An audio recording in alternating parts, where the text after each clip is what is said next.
আজকে লক্ষ্মী পুজো আছে, লক্ষ্মী পুজোর দিন আমাদের যেতে হচ্ছে, কারণ সবার বাড়িতেই লক্ষ্মী পুজো হয়।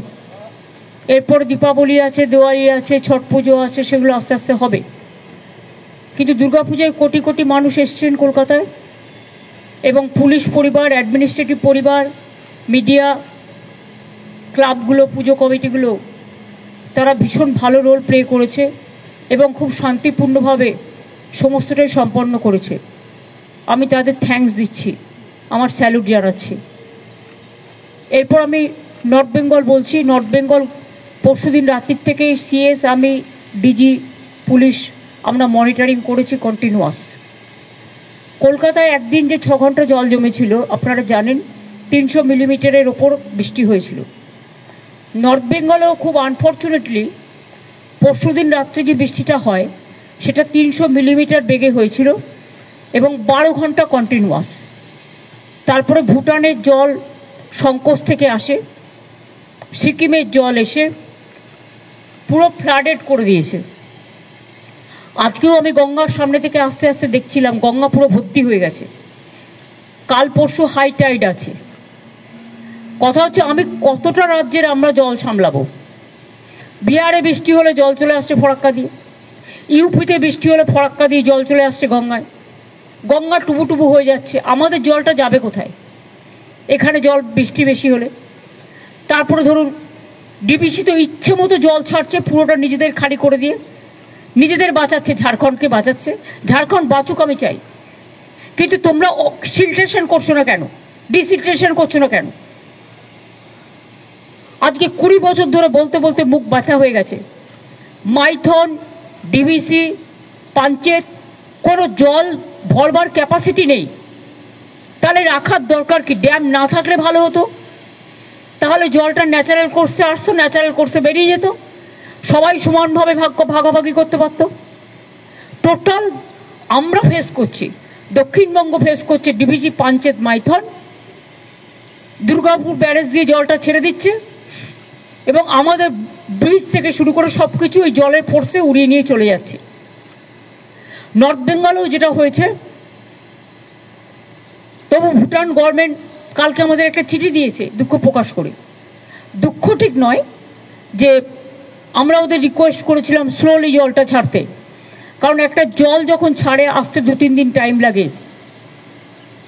এমনিতেই যা ছেড়েছিল তাতে নাগরাকাটা পুরো উড়ে গেছে, ওদিকে ধূপগুড়ি, ওদিকে জলপাইগুড়ি, আরও অনেকগুলো জায়গা, আলিপুরদুয়ারের কিছু জায়গা, মাটিগাড়া, দার্জিলিং, মিরিক, সবচেয়ে বেশি ক্ষতিগ্রস্ত হচ্ছে নাগরাকাটার মিরিক, জোরবাংলো, ওদিকে কালিম্পং ডিসকানেক্টেড হয়ে আছে।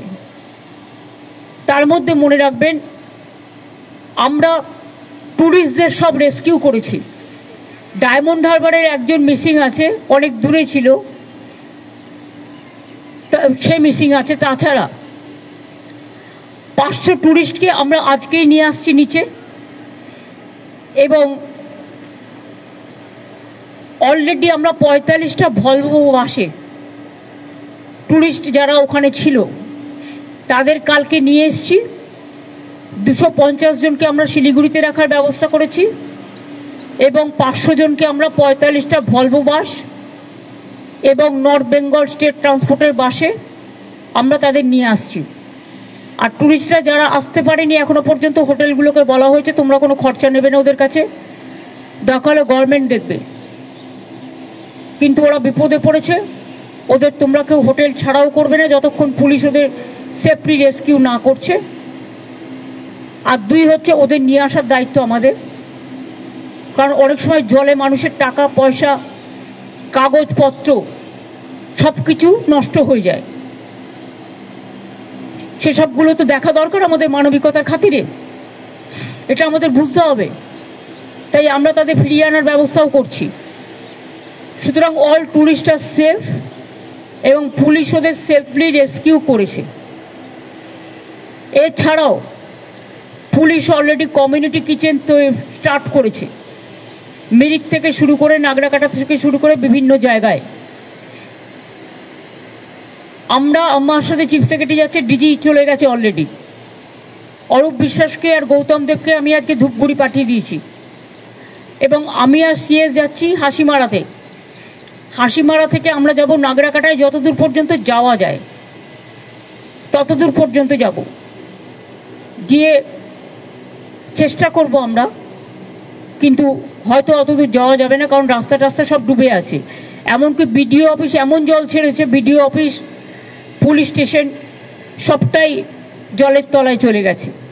মানুষ আসবে কী করে? তা সত্ত্বেও আমরা চেষ্টা করব চা বাগান পর্যন্ত নাগরাকাটায় যাওয়ার, যেখান পর্যন্ত যাওয়া যায় সেখানে গিয়ে যদি পরিবারগুলো কেউ থাকে তাদের মিট করার চেষ্টা করব।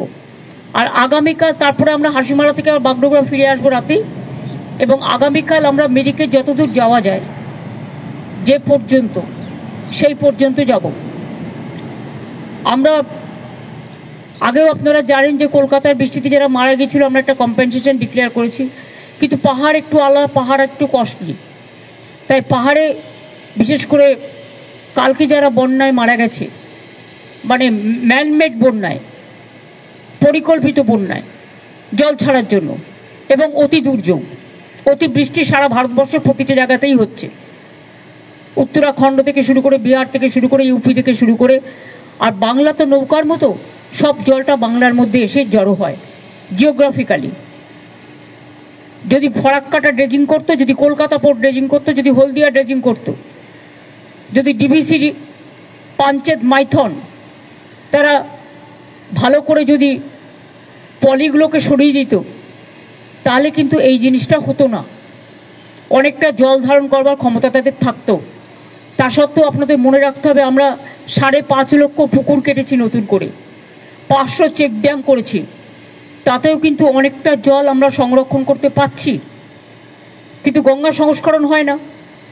গঙ্গা সংস্করণ নামে অত নমামি গঙ্গা, কত মুখে মুখে বাত, বড় বড় বাত, দিলকা বাত, ভাষণ চলেছে, কিন্তু কাজের কাজ কিছু হয়নি। যে টাকা ভোটের টাকায় ঘুষ দেয় বিজেপি দল, গভর্নমেন্ট অফ ইন্ডিয়া, যে টাকায় ওরা ইলেকশন কমিশনকে পলিটিক্যালি কাজে লাগিয়ে, এজেন্সিকে কাজে লাগিয়ে ইলেকশনের আগে ঘুষ দেয়, সারা বছর কিন্তু দেয় না এই টাকাটা। আমাদের উন্নয়নের টাকাটাও গ্রামীণ রাস্তা থেকে শুরু করে, 100 দিনের কাজ থেকে শুরু করে, বন্যার টাকা থেকে শুরু করে, রাস্তাঘাটের টাকা থেকে শুরু করে, বাড়ি নির্মাণের টাকা থেকে শুরু করে সব বন্ধ, সর্বশিক্ষা অভিযানের টাকা থেকে সব বন্ধ। এর মধ্যে জিএসটি আপনারা জানেন, যদিও এটা আমরা চেয়েছি মানুষের জন্য, কিন্তু 20,000 কোটি টাকার জন্য জিএসটির আমাদের রেভিনিউ লস হয়েছে। এমনিতেই 1,85,000 কোটি টাকার মতো আমরা পাই সেন্ট্রাল থেকে, আমাদের দেয়নি। তাছাড়াও আরও 20,000 যুক্ত করুন। এই টাকাগুলো আমরা কোথা থেকে জোগাড় করব? তাও মামাটি মানুষের সংসার কোনো রকমভাবে আমরা চালাচ্ছি, মানুষের আশীর্বাদে, সহযোগিতায়, দোয়ায়, জোহারে, সকলের প্রার্থনায়, এবং মানবিকতার স্বার্থে কখনো আমাদের কোনো কিছুর অসুবিধা হবে না।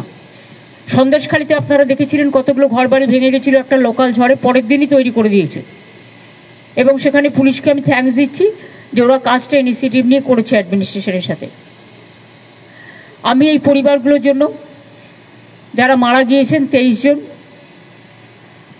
18 জন দার্জিলিং, মিরিক, কালিম্পং, মিরিকে সবচেয়ে বেশি ক্ষতি হয়েছে, এবং নাগরাকাটায় 5 জন মারা গেছেন। এই 23 জনের রিপোর্ট আমাদের কাছে এখনো পর্যন্ত আছে। তাদের প্রত্যেক পরিবারকে আমরা 5 লাখ টাকা করে, যদিও আমি জানি জীবনের বিকল্প কখনো টাকা হয় না, কিন্তু যে চলে যায় তার পরিবার তো রয়ে যায়। পরিবারগুলোর পাশে দাঁড়ানোর জন্য এটা আমাদের সামান্য কন্ট্রিবিউশনও বলবো না, সামাজিক কর্তব্য। 5 লক্ষ টাকা করে কম্পেনসেশন দেওয়া হবে, এবং প্রতি পরিবারের একজনকে স্পেশাল হোমগার্ডের চাকরিও দেওয়া হবে, যাতে পরিবারগুলো নিজের পায়ে দাঁড়াতে পারে, কারো মুখোপেক্ষী হয়ে থাকতে না হয়। এই পর্যন্তই আমার বলার ছিল, এইটুকু আপনাদের আমি বললাম। বাদবাকি আমি এখন হাসিমারা যাব, হাসিমারা থেকে নাগরাকাটা যাব, কালকে মিরিক যাব, আপনাদের প্রোগ্রামগুলো জানিয়ে দিয়ে গেলাম। সবাই ভালো থাকবেন। আর এদিকটাও একটু অ্যালার্ট করবেন, 7-8 তারিখে হাই টাইড আছে। এমনিতেই ডিভিসি পাঞ্চেত মাইথনের জলে মেদিনীপুরের ঘাটাল থেকে শুরু করে অনেক জায়গাতে জল জমেছে, ওগুলো খুব লো ল্যান্ড, যার জন্য ঘাটাল মাস্টার প্ল্যান 20 বছর চেষ্টা করে যখন সেন্ট্রাল করেনি তখন আমরা নিজেরাই প্ল্যানটা করছি। কিন্তু ঘাটাল মাস্টার প্ল্যান করলেও ডিভিসি যতক্ষণ পর্যন্ত এইভাবে জল ছাড়বে ততক্ষণ পর্যন্ত আমাদের অন্য ওয়ে আউটের ব্যবস্থা করতে হবে।